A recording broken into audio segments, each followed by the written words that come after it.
Okay, sis, what we have here is the recipe for windshield washer fluid.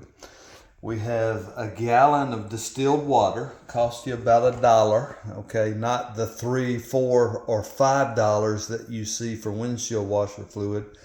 We've got some white vinegar, so you're going to need some vinegar. And then we've got some dishwashing detergent. All right, so what I'm going to do, I'm going to open up the distilled water and I'm going to get rid of a cup of it. Okay, just pour a cup of the water out. I'll just pour that over here in this handy dandy container. And then we're going to replace that cup of water with vinegar. Okay, so we're going to pour that back into, making a mess here. I'm going to pour that in.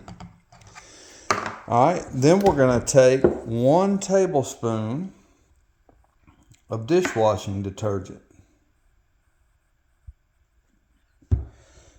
And we're going to pour that in. Let that drain out all the way, and voila, what you have. And if you just want it to be blue, then you can get you some excuse me there, blue food coloring. Okay, I got some blue food coloring.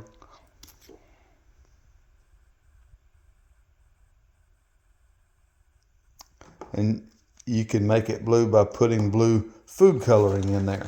Okay, but then just put your top on it, of course, and shake it around. Get it all mixed up and everything. And make sure that the soap, gets mixed up in there. And this makes a really good windshield washer fluid that you don't have to pay. It's more like $4 or $5 a gallon these days, and this costs you essentially about $1.